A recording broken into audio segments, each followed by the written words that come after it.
NCERT नई दिल्ली द्वारा प्रारंभिक बाल्यावस्था देखभाल और शिक्षा ECCE निष्ठा 4.0 शिक्षक प्रशिक्षण कार्यक्रम शुरू कर दिया गया है, जिसके अंतर्गत आज की वीडियो में हम 5वें कोर्स स्कूल के लिए तैयारी के मूल्यांकन भाग में तीनों अटेम्प्ट में पूछे जाने वाले सभी प्रश्नों के उत्तर देखेंगे।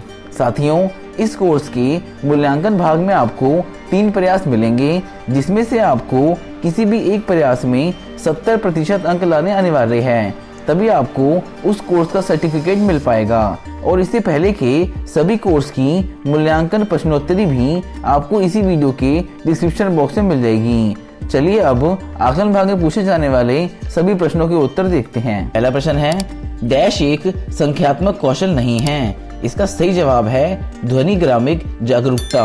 अगला प्रश्न है, एक निश्चित अवधि में छात्रों के विकास के रिकॉर्ड को डैश कहते हैं। इसका सही जवाब है पोर्टफोलियो। अगला प्रश्न है, शारीरिक तंदुरुस्ती और अच्छे स्वास्थ्य में बच्चे की डैश शामिल नहीं है। इसका सही जवाब है एक स्तर से दूसरे स्तर तक जाने की प्रक्रिया। अगला प्रश्न देखते हैं, अभिभावक उन्मुखीकरण कार्यक्रमों में माता पिता को डैश के बारे में सूचित करना चाहिए। इसका सही जवाब है पाठ्यक्रम और सीखने के लक्ष्य। अगला प्रश्न देखते हैं, जो बच्चे कम तत्पर हैं उनमें डैश होने की संभावना होती है। इसका सही जवाब है कम स्कूल उपलब्धि। अगला प्रश्न देखते हैं, डैश भाषा के विकास का घटक नहीं है। इसका सही जवाब है प्रतिनिधि विचार। अगला प्रश्न है, जीवन का क्रिटिकल पीरियड माना जाने वाला काल है। इसका सही जवाब है 0 से 6 साल। अगला प्रश्न देखते हैं, बच्चों के कम सीखने के स्तर को सुधारने के लिए कौन सी सबसे महत्वपूर्ण चीज को बदलने की जरूरत है।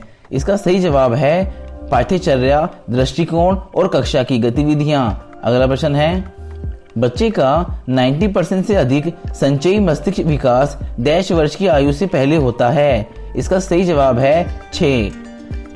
अगला प्रश्न देखते हैं, बच्चे बेहतर रूप से सीखते हैं और जीवन में कठिनाइयों से उभरने की शक्ति विकसित करते हैं जब उन्हें ऐसे अनुभव प्रदान किए जाते हैं जो। इसका सही जवाब है भावनात्मक रूप से सहायक। अगला प्रश्न है, घर पर प्रेरक अधिगम वातावरण डैश प्रदान करके बनाया जा सकता है। इसका सही जवाब है पत्रिकाएं, कहानी की किताबें, खिलौने, जोड़ तोड़ और समृद्ध बातचीत। अगला प्रश्न देखते हैं, पढ़ने लिखने का मूलाधार डैश है। इसका सही जवाब है अच्छी मौखिक भाषा। अगला प्रश्न देखते हैं, स्कूल के लिए तैयारी की एक विशेषता है। इसका सही जवाब है एक स्तर से दूसरे पे गुजरने की प्रक्रिया। अगला प्रश्न देखते हैं, निम्नलिखित में से कौन सा भाषा सीखने के लिए एक महत्वपूर्ण कौशल नहीं है।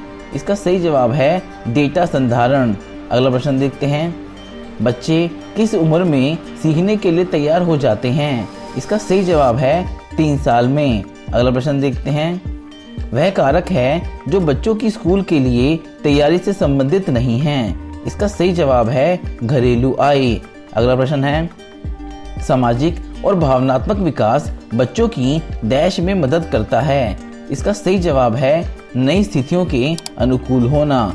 अगला प्रश्न है, भावनाओं की अभिव्यक्ति और प्रबंधन और दूसरों के साथ सकारात्मक और पुरस्कार संबंध स्थापित करने की क्षमता और पर्यावरण का संवेक्षण और संलग्न करने की क्षमता का एक हिस्सा है।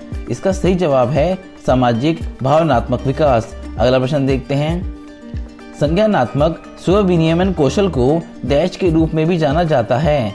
इसका सही जवाब है कार्यकारी कार्य कौशल। अगला प्रश्न है, निम्नलिखित में से कौन सी तैयार विद्यालय की पारिभाषिक विशेषता नहीं है।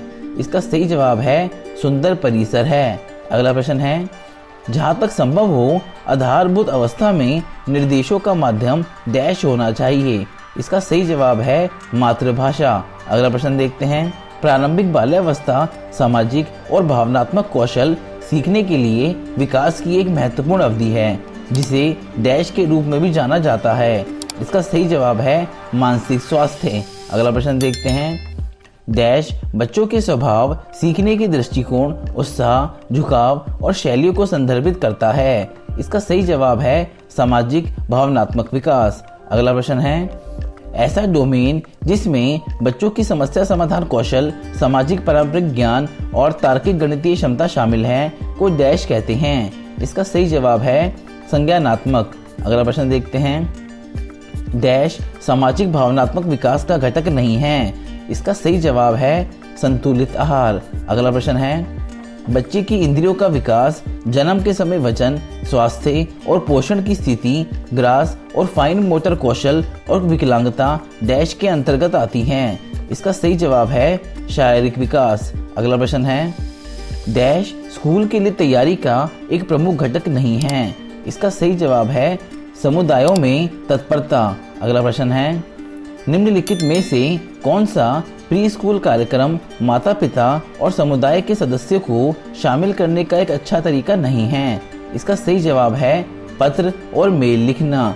अगला प्रश्न है, NEP 2020 के अनुसार हम सीखने के संकट में हैं क्योंकि अधिकतर बच्चे, इसका सही जवाब है अपने ग्रेड स्तर के अनुसार पढ़ने और लिखने में सक्षम नहीं हैं। अगला प्रश्न देखते हैं, बच्चे यांत्रिक रूप से सरल डिकोडिंग के माध्यम से पढ़ना सीखते हैं लेकिन बिना ज्यादा समझ और डैश के यह सुनिश्चित नहीं है। इसका सही जवाब है मौखिक भाषा आधार। अगला प्रश्न है, बच्चों का सामाजिक भावनात्मक विकास उनकी डैश की नींव है। इसका सही जवाब है भाषा और साक्षरता का विकास। अगला प्रश्न है, डैश पढ़ने और लिखने के कौशल का आधार है। इसका सही जवाब है मौखिक भाषा का विकास। अगला प्रश्न है, समस्या को सुलझाने के कौशल, ध्यान, स्मृति और तर्क संगत विचार किस ज्ञान क्षेत्र के घटक हैं। इसका सही जवाब है ज्ञान संबंधी विकास। अगला प्रश्न देखते हैं, माता पिता की अपेक्षाओं और बच्चों की शिक्षा के लिए उनके वास्तविक समर्थन के बीच के अंतर का मुख्य कारण क्या है।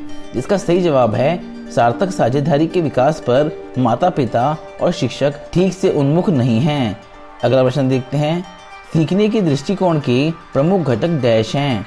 इसका सही जवाब है रचनात्मकता और जिज्ञासा।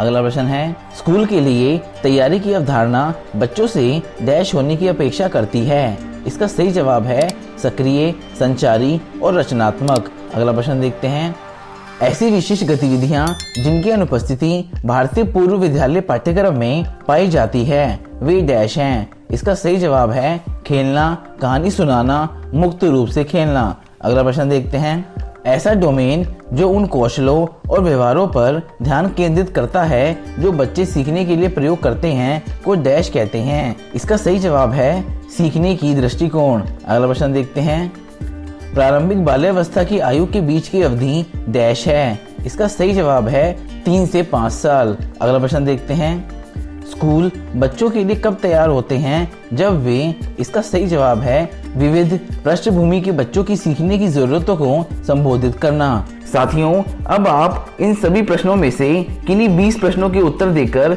70% से अधिक अंक ला सकते हैं। आने वाली वीडियोस में आपको बाकी के कोर्स की आकलन प्रश्नोत्तर भी मिल जाएगी, इसलिए चैनल को सब्सक्राइब जरूर कर लें और नोटिफिकेशन बेल आइकन को ऑल पर प्रेस कर दें। आज की वीडियो में इतना ही। वीडियो हेल्पफुल लगी हो तो वीडियो को लाइक और अन्य साथियों की मदद के लिए वीडियो को शेयर जरूर करें। जय हिंद।